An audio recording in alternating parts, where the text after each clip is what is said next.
면접은 가보지도 못한 상태. 가장 추천드리는 문제집은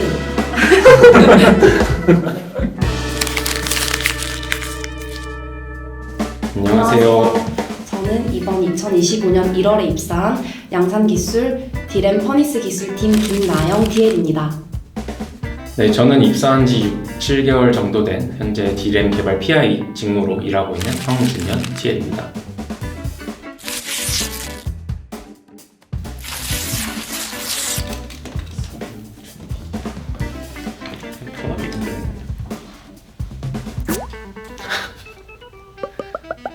나영 TL님은 준비할 때도 상당히 차려입고 하십니다. 그래도 취준할 때 약간 힘드니까 이제 좀 예쁘게라도 입고 가야지 스카 있을 때 기분이 나더라고요. 저는 경희대학교 신소재공학과를 졸업을 했고 제일 중요한 학점은 3점 후반대였습니다. 반도체 관련 경험을 말씀드리면은 공정 실습이랑 그 다음에 논문 세미나 이렇게 좀 있고요. 그 외로 저는 학생 자치 활동을 계속 4년 동안 꾸준히 했었어요. 이게 아마 서류에서 제가 좀 주도적으로 뭔가 해결한 경험을 많이 어필할 수 있었던 주제였어서 저는 이 부분에 좀 힘을 많이 실어서 서류를 제출했습니다. 준현 TL님은 어떤 부분에 좀 중점 두셨나요? 제가 이제 연세대학교 전기전자공학부를 나왔는데 하이닉스라는 회사가 반도체 관련된 산업을 하다 보니까 전기전자공학부라는 전공을 되게 좋게 봐주셔서 서류에 붙었었던 것 같고, 사실 저는 서류를 붙을 줄은 몰랐거든요. 전에 이미 서류 부분에서 2번 정도 탈락을 했던 경험이 있어서 합격을 받고 좀 놀랐던 그런 기억이 있습니다. SKCT가 사실 취준생들에게는 제일 어려운 시험이라고 알려져 있잖아요. 저도 서류 합격을 하고 그다음에 SKCT를 보기까지 2주 정도밖에 시간이 없었어요. 그래서 스카를 이제 열심히 등록해서 다녔는데 이게 시간이 좀 타이트했다 보니까 계속 눈으로 보면서 좀 푸는 연습을 많이 했어요.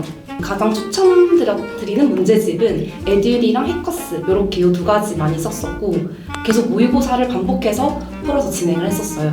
좀 가장 힘들었던 게 자료 해석 이런 파트에서 그래프 많고 글자 많은데 이거를 눈으로 보면서 시간도 줄여야 되고 정확도도 올려야 되고 이게 아마 좀 인적성 준비하면서 제일 힘들었던 게 아닌가 싶어요. 저도 나영 TL님이 말씀해 주셨던 거에 되게 공감을 하는 게 SKCT를 볼 때는 온라인으로 봤었는데 화면 내에서 마우스로 그려가면서 직접 필기를 하고 막 그런 부분에서 되게 힘들었던 것 같고요. 저 같은 경우는 이제 G사 시험도 봤었고 SKCT 시험도 봤었는데 말씀하셨던 것처럼 SKCT의 난이도가 조금 더 어려웠던 것 같아요. G사는 그래도 문제를 거의 다 풀었던 것 같은데 SKCT 같은 경우는 한 80% 정도밖에 못 풀었던 것 같아서 꼭 말씀드리고 싶은 게 SKCT는 100점을 맞으려고 하는 시험이 아니잖아요. 그래서 저는 실전에 이게 진짜 공감이 많이 갔던 게 내가 뭘 모르는지 알아서 그거를 빨리 스킵하는 것도 되게 능력이라고 생각해요. 그래서 정답률을 조금이라도 더 올리고 이게 되게 중요하지 않나요?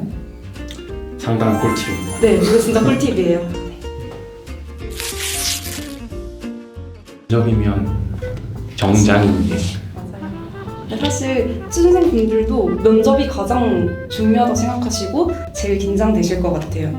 저는 이제 인성 면접이랑 직무 면접 이렇게 따로 봤었어요. 30분씩 따로 봤는데 자소서에 제가 적은 것들에 대해서 굉장히 꼼꼼하게 물어보시는 느낌이었어요. 그래서 자소서에 자기가 적은 내용은 반드시 이게 완전 내 얘기보다 더 잘 얘기할 수 있게 숙지를 하셔야 될 것 같고, 또 저는 아까 말씀드렸던 것처럼 총학생 활동을 좀 했어가지고 요거에 관해서 사실 30분 내내 어떤 사업했는지, 그렇게 대규모 인원들을 어떻게 관리를 했는지 이런 협업에 관련된 질문들을 많이 받았던 것 같습니다.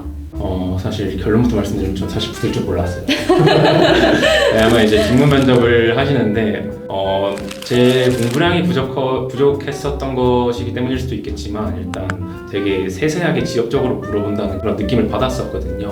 한 질문에서 제가 대답을 조금 절었던 그런 기억이 있는데 이때 면접관님 중에 한 분이 흘러가듯이 약간 그런 것들은 이제 우리 회사 들어와서도 배울 수 있으니까 이런 식으로 말을 해서, 근데 또 최근 트렌드가 또 이제 면접에서 압박 면접하지 말라는 트렌드가 좀 있잖아요. 그래서 저는 이게 떨어지는 건데 좋게 최대한 포장을 해주시는 거구나 라고 생각을 하고 있었어요. 네. 그런데 이제 그 말씀을 해주셨던 분이 현재 제 팀장님이시죠. 인연이 어떻게 또 그렇게. 네, 그래서 오. 진짜 와서 배우라는 네, 그런 의미로 말씀을 해주셨던 것 같아요. 또 반도체 사실 공정 관련된 공부들은 다들 많이 하실 것 같아서 또 저처럼 양산 기술 준비하신다면 좀 어떤 공정 타겟팅해서 그거에 대해서 좀 딥하게 공부하시는 것도 추천드립니다.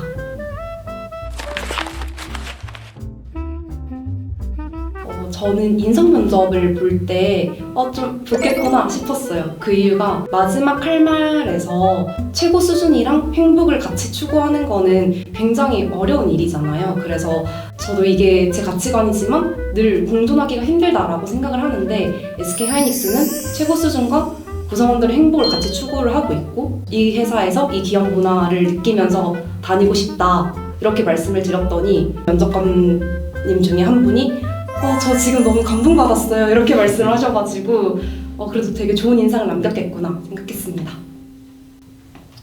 시작 시그널 받은 거 있어요? 전 떨어질 줄 알았습니다.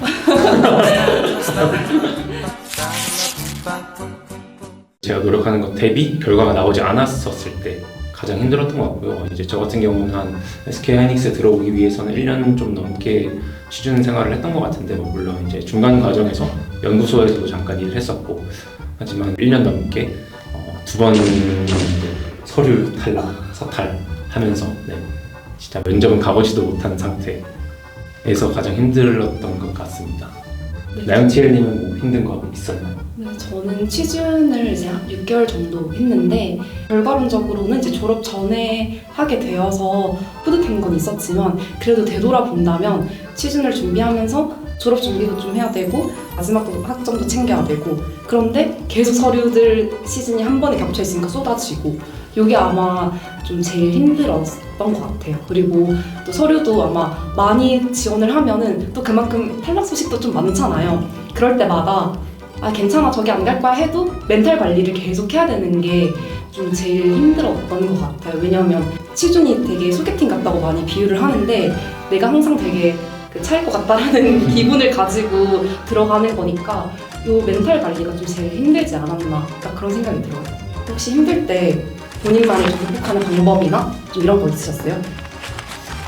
꼭 방법이라기보다는 그래도 이제 취준 생활을 혼자 하는 게 아니라 다 같이 졸업을 하면서 취준을 시작을 하는데 이제 취준 같이 준비하면서 이제 친구들 떨어지는 것도 같이 떨어지고 몇 명 붙은 애들도 있고 그런 애들 보면서 서로가 서로를 보면서 힘들어하는 모습을 보면서 그래도 힘을 받았던 것 같아요. 너무 여기에만 매여 있으면 밥을 먹어도 취준 생각이 나고 뭘 하더라도 이게 좀 삶의 초점이 취준에 매여 있으면 너무 힘들 것 같더라고요. 그래서 하이닉스 서류 제출한 날에 저녁에 친구들이랑 그냥 막 곱창에 소주 먹고 이러면서 좀 스트레스 많이 풀었고 또 부모님이랑도 대화 많이 하면서 좀 그렇게 스트레스 많이 풀었던 것 같아요.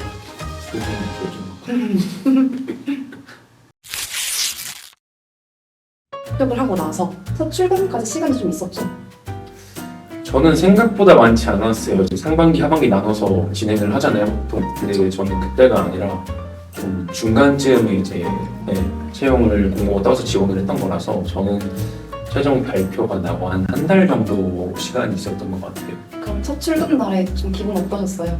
첫 출근 날에 정말 많이 긴장도 되고 많이 설레고 아무래도 처음으로 사회생활을 하는 거다 보니까 이제 실수를 하지 말아야 되겠다라는 압박감도 있었던 것 같습니다. 나영티엘님은 첫 출근 날 어땠나요? 저도 첫 출근 날 이제 다 같이 모여가지고 그 배치 받은 부서에 이렇게 인솔자 따라서 이동하는 시기였는데요. 가서 어떻게 인사를 드려야 되지? 또 어떤 분들이 선배님들이 기다리고 계실까 이런 생각을 하면서 좀 기대를 했었는데 그래도 긴장되는 건 어쩔 수 없었어요. 그래도 다 나와 같은 표정을 하고 있기 때문에 그거 보면서 긴장도 풀고 얘기도 많이 하고 또 이랬던 것 같습니다. 네, 저는 제가 평소에 출근하는 가방을 들고 왔고요. 사실 뭐 별거 없지만 그래도 가장 필요한 거 저는 파우더. 진짜 파우더 꼭 필요해요. 출근할 때 꼭 필요한 에어팟, 하루를 에너지 있게 보내려면 비타민 필수입니다. 힌트 괜찮나요? 제가 하는 거 하나 보여드리겠습니다. 그리고 탄수화물 보조제입니다. 왜냐면 회사에서 여기 밥이 되게 잘 나오거든요. 그래서 많이 먹고 나서 또 하루 종일 앉아서 일하면은 되게 속이 더부룩하단 말이에요. 그래서 점심 먹고 얘를 꼭 챙겨서 먹어줍니다. 이렇게 하면 건강하게 회사 생활 할 수 있어요. 네, 저는 담배 있는 거 아니야? 저는 사실 가방에 든 게 많지는 않고 근데 필수템들 몇 개 소개를 드리고 싶은 게 목베개입니다. 목베개인데 이게 되게 간단한 게 불 필요 없이 이렇게 그냥 이렇게 하면 갈아서 채워져요 공기가. 네. 근데 이게 왜 필요하냐면 저 같은 경우는 이제 아무래도 이천이 서울에서 멀다 보니까 셔틀버스에 타면은 한 서울에서는 1시간? 그 정도 걸려요. 근데 정말 다행인 건 저희 회사가 리무진 버스, 우등버스, 고속버스로 따지면 그런 급의 이제 버스를 다 운행을 하고 있어가지고 정말 넓고 편한 좌석에서 앉아서 올 수 있는데 베개를 딱 착용을 하고 나서 딱 하고 눈 감았다가 뜨면은 그때 딱 이제 출근하는 거고요. 그다음에 요거 같은 경우는 이제 밤에 퇴근할 때도 고속도로 같은 데서 이제 가로등 같은 게 좀 계속 번쩍번쩍 거려가지고 뭐 얘는 몰라도 이 목베개는 출퇴근하시는 분들에게 저도 추천을 드리고 싶습니다. 멋있습니다. 저희 팀은 일단 기본적으로 바쁠 때랑 안 바쁠 때랑 좀 이제 나뉘어져 있는 팀인데 제가 한참 바쁠 때는 이제 늦게까지 한 12시 넘어서까지 이제 야근을 했던 경험이 있는데 그때는 이제 다행인 거는 저희 회사에 기숙사가 있어서 1일 기숙사를 또 이제 쓸 수가 있어요. 그래서 1일 기숙사 달려가가지고 거기서 이제 잠을 청했던 기억이 있는데 그때가 충주인가에서 이제 지진이 났을 때였거든요. 근데 그 지진이 한 새벽 2시쯤에 났었는데 기숙사에서 자고 있는데 소리가 들리는 거예요. 누르컹캉하는 소리라 그랬나? 그런 게 들렸는데 한 5초 있다가 이제 핸드폰에 이제 비상 알림 재난 문자. 이 재난 문자 그거 들려가지고 놀래서 깼던 그런 기억이 있습니다. 되게 야근하고 잠을 많이 못 잤겠네요. 그쵸. 근데 다음날 그럼 또 아침에 출근하시는 거예요? 다음날 아침에 또 출근하고 저는 야근 아니요. 저는 아직 신입사원이기도 하고 그래서 야근하지 않고 아직은 회사에 다니는 게 그냥 아직 재밌는 일들밖에 없는 선배님들이랑 점심에 그냥 커피 마시는 거 그리고 또 환영 회식한다고 또 저녁에 노는 거 이 분위기도 너무 편하고 잘 챙겨주셔서 아직까지 만족하면서 재밌는 것 같습니다. 사실 회사 생활을 할 때 일도 중요하겠지만 같이 일하는 사람들도 중요하다고 생각을 하는데 같이 일하는 사람들이 되게 좋아가지고 이제 그게 저는 이런 인적 자원이라고 해야 되나 그게 저희 회사의 가장 큰 장점 중에 하나인 것 같아요. 야근을 하지만 행복합니다.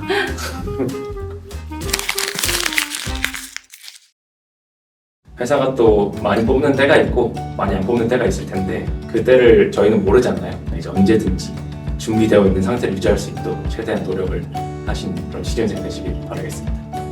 사실 취준을 하면서 너무 힘들 거 잘 압니다. 그렇지만 항상 무슨 일이든 끝이 있다고 생각을 하고 그 끝을 향해서 시간이 얼마든 걸려도 자신을 보여줄 수 있는 그런 시간들이 되었으면 좋겠습니다. 화이팅!